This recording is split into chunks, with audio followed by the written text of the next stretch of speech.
The Delhi elections are on its peak, and so are the allegations between BJP and the Aam Aadmi Party. To give us more insights on the same and his political opinion, we are currently in an exclusive conversation with Union Minister Hardeep Singh Puri. Sir, I appreciate your time. My first question to you would be, sir, what is your reading of the Delhi elections? It is 3 weeks till the votes are to be casted. Where do you think that the elections are heading towards? You know, in most electoral processes, it's the last 3 weeks which really matter.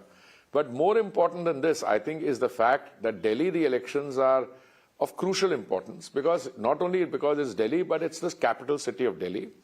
But it assumes another significant importance, because for the last 10 years, Delhi has been in the hands of a political startup which has used the mob as an instrument of policy, which believes that it is in order to summon the chief secretary of the state government in the middle of the night to the chief minister's residence, beat him up, to raid the offices of a senior officer, remove files from there, to have one of their own members of parliament beaten up by a bouncer in the residence of the chief minister.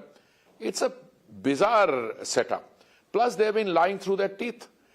This is a political startup which had its beginnings in an anti-corruption Andolan initiated by Anna Hazare ji, and it has become the most corrupt political outfit anywhere in the world. With a great deal of confidence, you can say they would get a prize in terms of global rankings. They are so corrupt.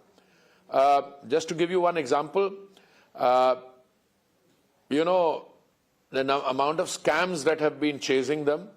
I just meant one liquor scam.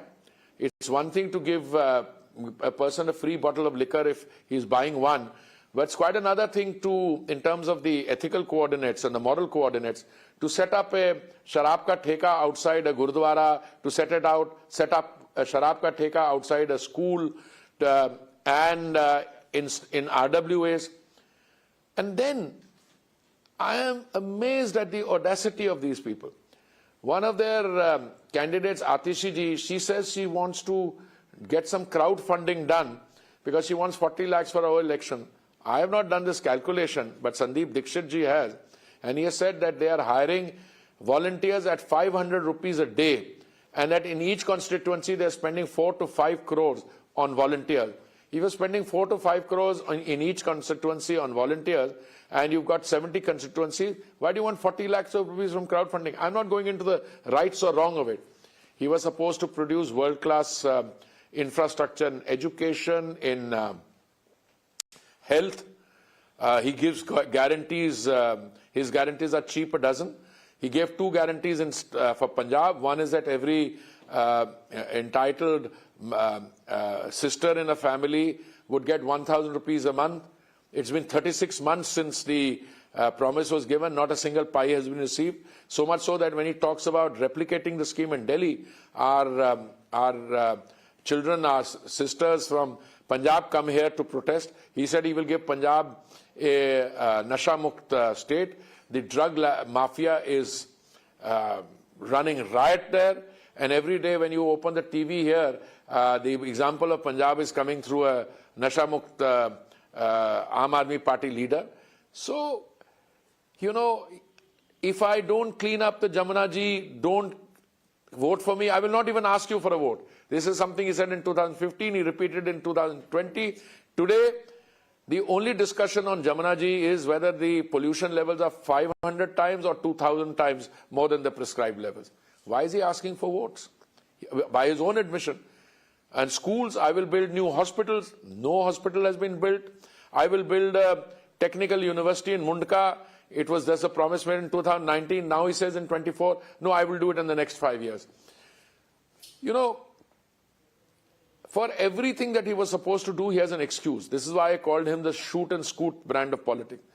And with a straight face, he says, मैं तो करना चाहता हूँ. LG साहब नहीं होने देते. अरे भाई, where was LG Saab when in the midst of the COVID, you went ahead and constructed a Sheesh Mahal? In one day, he got permission for demolition and for new construction. He gave an estimate, something of, I don't know how much, 9 crores and spent 343% on top of that. It's bizarre what they are doing. Bizarre. It's the most corrupt outfit. Guarantees for Delhi or for any other place. I've got a series of them. I mean, if you want, I can run you through some of them. This Sheesh Mahal that he's built, there are TV consoles costing 20, 30 or lakhs more.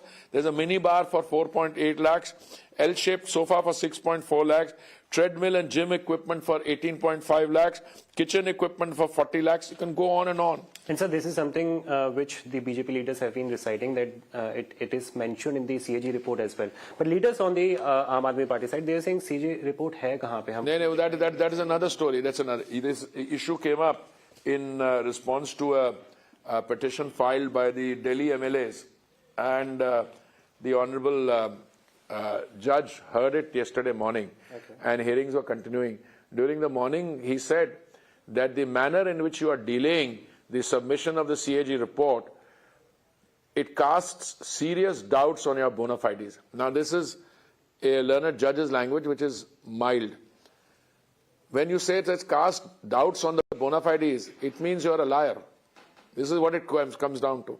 Now the hearing is continuing. Yesterday, Mr. Jethmalani appearing on our behalf, I think he has not concluded. Then the other side will argue. It has been listed for the 16th. But one way or the other, it's an open and shut case. There are 14 CAG reports. I mean, a CAG report, by its very process, if there's a CAG investigation into something, all parties are given an opportunity to place their views there. And only then the report comes. And once a report comes in a situation like this, you're supposed to give it to the speaker, or you're supposed to send it to the LG. Now this, in India, in a democracy, nothing ever remains hidden. I mean, if there is some wrongdoing, some act of omission or commission, it comes out. But I think the time has come for these 14 reports to be filed. And the very fact that it's not been filed speaks volumes for their levels of integrity. So you are one of the very, very senior leaders from the Bharatiya Janata Party. I'm a karyakarta. Worker as well, right, sir? What makes you believe that this time people are going to vote for the BJP party in Delhi? Because I have great respect for the Indian voter. I have great respect for the Indian voter, no matter where you are. And the Delhi voter is also not immature. Delhi voter is very mature. And after having faced this guy for 10 years, they will know what is doable and what is not doable. He has not delivered on any promise. Today, when you talk about the education system, I'll just give you the figure of how many students failed class 9 in Delhi. 1 lakh students have failed class 9. 50,000 students have failed class 11. 38,000 students in 100 schools don't have desks and benches. The Delhi Vigilance Commissioner has flagged a scam of 1,300 crores in the construction of classrooms. In 2020, he announced a scheme that 100 Dalit children would be given scholarships to go abroad. One of my colleagues, Harish Khurana, he filed an RTI application. He told since 2020, only 5 students have got it. 100. Can you believe it? If 5 lakhs rupees can be given or more money can be given, students who are there from the Dalit community, they will not come and apply. So they say one thing and do another. I'll tell you, give you other, he turned around and said that, "Main to aam aadmi hoon, I will wear a muffler, I will sit in the front seat of an R car, I don't want R wagon R, I don't have a lal batti." There was an RTI query as to how much money the Delhi government has spent on his car, and the answer was 1 crore 45 lakhs. It's a huge money. 1 crore 45 lakhs on his cars. And that other person, what's his name, Manish Sisodia, on him 50 lakhs, 45 to 50 lakhs. So these are, you know, I mean, he said that, very interesting, he had promised a sports university in Mundka area in Delhi in 2019. After 5 years, he says he would build the university next time if he gets re-elected. He had promised 20,000 litres to every citizen of Delhi, but the Delhi citizens are having to rely on the tanker mafia. Delhi are receiving dirty water filled with toxins. Areas like Piragidi, Northwest Delhi, Outer Delhi, Rohini, Kanjawala, Saboli village, dirty water filled with toxin. He talks about free electricity. You know what has happened in the electricity bills?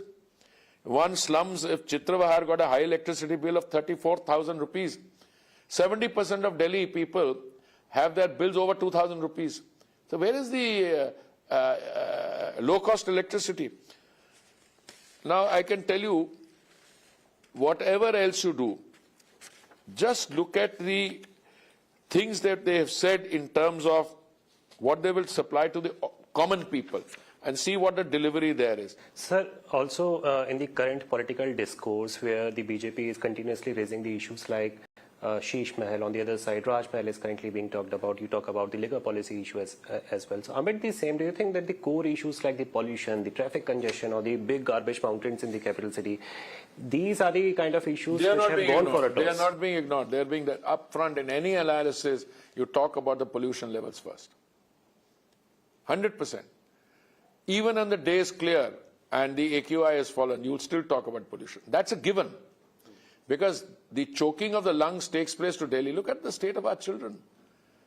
Look at the respiratory diseases which they are having to go through. Look at but along with the pollution is all the other stuff that he has polluted. The health system, the education system. But this is something which they talk about, that this is the kind of work which is their legacy. No, you know, what they talk about is that we are world class. He quoted the Secretary General of the UN. Secretary General of the UN came and had dinner with me, former one, Ban Ki-moon. And I asked him, he said he showed me 2 schools. I said, that's what he'll do. He has 2 schools which are model schools. He showed it to visitors. All the other are no desks. So you have a very serious problem here on your hands. And I think you have to, if nothing else, keep showing him the mirror on what he says. And I think he's melting now. Now I am, for the first time, as the election is beginning to gain momentum, we still have 3 weeks. Today we are in a stage where Kejriwal, one of these days, he will not throw up his hands, but he will also realize that he's been surrounded. So correct me if I am wrong. Your birthplace is capital city. You are a resident of Delhi. You have seen Delhi evolve over the decades now. Are you happy with the current state of the capital city, or how exactly should a model capital city be like? Or what are the changes would you like to see? I was born in 1952. I was born at a time when the population of Delhi had gone up from 8 lakhs prior to the partition and independence to about 20-22 lakhs when I was born. When you're very young, you don't understand these things. But I went to school in Delhi, all right? I used to travel from Ramakrishnapura to Lajpat Nagar in a school bus, and I've seen the city come up, okay? I went to university in Delhi, 5 years as a student then. I've seen Delhi, it's one of the most beautiful cities in the world, and I've seen it subjected to ruin in the last 10 years with Mr. Kejriwal. What you talked about, the legacy dump site, that is only part of the problem. Real problem is systems are not in place. I mean, schools don't have teachers. It's as simple as that. I mean, today you have a situation where he's not hired a single regular teacher in the last so many years. That schools have shortages of teachers. He says he's building new schools. He's not. Then he's changed when he's confronted. He says, I'm building classroom, but he's counting toilets as classroom. He says he wants to provide drinking water. The slums don't have drinking water. He's providing very large amount of money to people living in posh colonies. The poor people living in slums are getting hardly any water. They're entirely dependent on the tanker mafia. And there's a reasonable good basis that all these guys are mixed up with each other. You create an artificial shortage situation. And then, I mean, what did he do during the COVID? He says he has a world-class healthcare system, but those mohalla clinics collapsed. And had it not been for Modi ji's 224 crore vaccines that he built, that he produced and distributed free, Delhi would have collapsed. Then when he came to oxygen, these guys were black marketing. Delhi has a population of 2 crores plus. UP has a population of 20 crores. He asked for 3 times more oxygen in Delhi. What is he doing? Black marketing it. So, Mr. Kejriwal is a strong case to answer when he said allegation. No, we are only placing the facts before the people. And I just went for one of our candidates' opening of office, and I'll be getting involved in the process. And I think all of us will not miss an opportunity to shine a mirror to him. When you tell him, "Arey kya kiya? Wo kahan gaye garibon ke ghar?" "Arey bana ke diye 4 crore Pradhan Mantri Awas Yojana mein. 3 crore aur bana rahe hain. Aapne kya kiya?" So talking further about this Garibo Ka Ghar or the Jughi cluster, so to say, Delhi LG VK Saxena in the beginning of the month of October in the year 2024, he said there needs to be some police action against the illegal immigrants who are coming all the way from Bangladesh and they are gradually become the voter of the capital city. Arvind Kejriwal on the other side, national convener of the Aam Aadmi Party, had gone on to say that it is Hardeep Singh Puri who... No, that he has been caught with that. Listen. There was a statement made which was clarified by the Home Ministry on that day itself. But are you seriously, Arvind Kejriwal is going to suggest that these illegal infiltrators will come and vote for us, BJP? No one has ever suggested it. He's got an MLA called Amanatullah who's on record saying we've provided 10,000 rupees. We've taken 10,000 rupees and brought in these infiltrators. Then we've taken another 5,000 rupees to get them an Aadhaar card. Then two of their MLAs, I think one is some Goel. Mohinder Goel, who's been caught by the police. So these guys are doing this as an organized racket. And in any case, the BJP's value system and the BJP's system doesn't fit in with this. So also since the inception of the Aam Aadmi Party, there is new culture, new trend that we are witnessing about the freebie culture. And this is something which is replicated in other states like MP, Maharashtra or opposition states like Jharkhand as well. See, do you think that your party as well is compelled with the same? I'll tell you something. There's a fundamental difference between what we say and do. But in this context, I won't get into a discussion because the BJP manifesto should be available in the next 2 days. And I don't want to prejudge the manifesto. So you don't want to prejudge? But I can tell you there's a difference. If he talks about, say, somewhere 300 units of free electricity, what do? The Prime Minister has a scheme whereby you come and take a subsidy from us, you put a rooftop solar panel, you produce free electricity from that, use 300 units free for your use, rest you put a electric charging station, a charging at your own residence, you can charge your electric vehicle with it, then rest we have a synchronous grid, you give it to the grid and we'll pay you the money for it. That is productive use. The difference is, if I give you free fish to eat, that's one thing. If I teach you how to fish and you become productive and are able to fish and eat for yourself and sell your fish, it's a very different thing. Look, the fact of the matter is, wherever the BJP has run, we get our economics and finances right. Wherever there have been governments like the Aam Aadmi Party or Congress, and we provide more facilities. Even today, we are providing cooking gas to beneficiaries of the Ujjwala scheme for as little as 5 rupees a day. Today, we are providing for non-Ujjwala beneficiaries at 15 rupees a day. 80 crore people are getting free 3 meals of dry ration in a day. We are providing all this virtually free of cost. This is one way of doing it. This is the corrupt and non-productive way of doing it. So allow me to expand this particular point. While the Aam Aadmi Party, they say that if they come to power, they are going to provide 2,100 they won't for come the to women. power, that's a different issue. Right, sir. Congress on the other side, they say, no, we are going to provide 2,500. Oh, they don't know that they are not going to come to power here or anyone else. But do you think this culture is very much dangerous and this is making political parties like you as well to come? As I said, normally when you talk about this culture, the saying is it's a race to the bottom. That's what but I'm not going to talk about it because it'll be unfair. You see, if somebody says he is going to give 8,500 rupees for every unemployed youth, I'm not going to comment on it. I will comment on it through my manifesto. We are a serious political party. When we prepare our Ghoshna Patra or our Sankalp Patra, there's discussion at every stage, along at the mandal level, at the district level, at other levels, and it goes to the senior party leadership. We take a considered view on this after considering all facts. So I would suggest we wait for the BJP manifesto to come, which should be available in a day or two. Sir, as we speak, it appears like that the narrative currently for the Delhi Assembly elections, it is currently under the control of Arvind Kejriwal. He is on the attack mode. The Bharatiya Janata Party is on the defensive mode. Do you think that the BJP is lacking a face in the local unit for the capital city? Not at all. First of all, I don't agree with the analysis that he's in. Today, the narrative is being driven by the political process.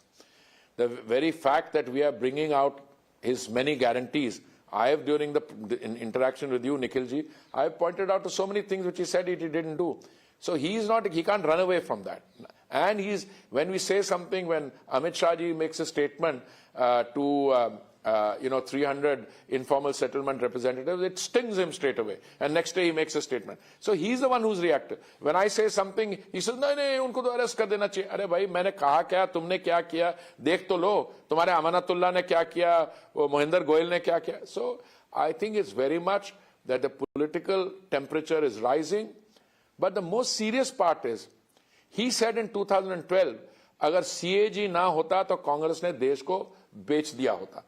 Kejriwal ji, आपके सरकार की activities के बारे 14 CAG reports हैं, आपने क्यों नहीं file की? आपने क्यों नहीं उनको टेबल किया दिल्ली असेंबली के स्पीकर के पास, या आपने LG साहब को क्यों नहीं भेजी? और कल उच्च न्यायालय में, हाईकोर्ट में जब हियरिंग हुई, इवन द लर्नड जज said the manner in which you have handled this and delayed this casts serious doubts on your bona fides. That's a polite way of saying you are a so-and-so. So in a state like Madhya Pradesh, you had leader Shivraj Singh Chauhan. In Maharashtra, you had... Here we have many. Here we have embarrassment of riches. So Delhi has a history of producing a lot of leaders. And once we are there, as the process goes, the party will make a determination of what the face will be in Delhi. Sir, Arvind Kejriwal and Atishi says Ramesh Biduri may be... No, tell them you choose your own leader. Whether it will be the temporary Atishi or the interim Atishi or erstwhile Kejriwal, you stick to your own party. As far as we are concerned, we won Maharashtra, we won Madhya Pradesh, we won Haryana. Haryana, we had a leader already there. In Madhya Pradesh and in Rajasthan we won. Did you ever hear as to who the chief minister was going to be? The party has a long established tradition of the parliamentary party or the legislative party and the central leadership. They sit down and discuss and then come up with a leader. So for the last 25 years in the capital city, first 15 years were ruled by the Congress party. Now we are seeing the Aam Aadmi Party. Now next 10 years BJP. Are you confident of the 100% confident. Because the process, again, I go amongst the people. I was born here. I grew up here. I went to university here. I know more people than people seem to realize. I have absolutely no doubt that the next election coming on the 5th, for which you'll get the results on the 8th, will show a decisive BJP. But sir, do you not think that the BJP so far, till about the year 2025, has been unable to please the voters of the capital city? No, you see, I think you have to be careful about your terminology. Somehow the impression is that if you do X, Y, Z, voter gets... Voter is a very sophisticated, a very... Also, if I may say, slightly complicated. How come we win all 7 seats in the Lok Sabha elections? Same Delhi voter, na? The same person who casts a vote in the assembly or the corporation also casts a vote there. How come we win one and not the other? So there are more reasons which you and I will discuss as we go along. Sir, Kejriwal has made a point. This is the last question that we are taking. Kejriwal today has made a point before the media that BJP has been distributing not just money but gold chains and bed sheets as well. What do you have to say on this? He can say X is the face of the BJP. He can say if BJP comes, this will happen. Look, if you have a complaint, you've already gone and filed a complaint. They will come into it. If he's referring to one particular of our former MPs, he says, since his father's time, Sahib Singh Ji's time, there was an NGO which in winter they distribute blankets. What is he talking about? So I think he, of all people, they say, what are they saying? People living in glass houses. No, what is it? They shouldn't. जो शीशे के घरों में रहते हैं वो दूसरे घरों पे पत्थर नहीं फेंकते. So this the point is, I'm saying as far as we are concerned, we are an open chapter. We are the country's largest political party. People from other political parties come and join us. The main point is, Kejriwal, who is well known for this kind of distributive politics, he's talking, if there's an individual case, somebody, you've already filed a complaint, that will be looked into. That's all I can say. Very last question, because we are running out of time. What is your agenda for the capital city? You have named a couple of things which are incomplete from the side of the Aam Aadmi Party. How would you like to see Delhi as a capital? It's not my agenda. It's the BJP's agenda. It will come out in the manifesto. Just give me 2 days. I don't want to be putting an emphasis in anticipation of the manifesto. All of us have got thoughts, we have shared them with people. There's a group of people who have worked on the manifesto. You will be delighted when you see it. So I appreciate your time. Thank you very much. Schedule. So this was an exclusive conversation with Hardeep Singh Puri, who is the Union Minister.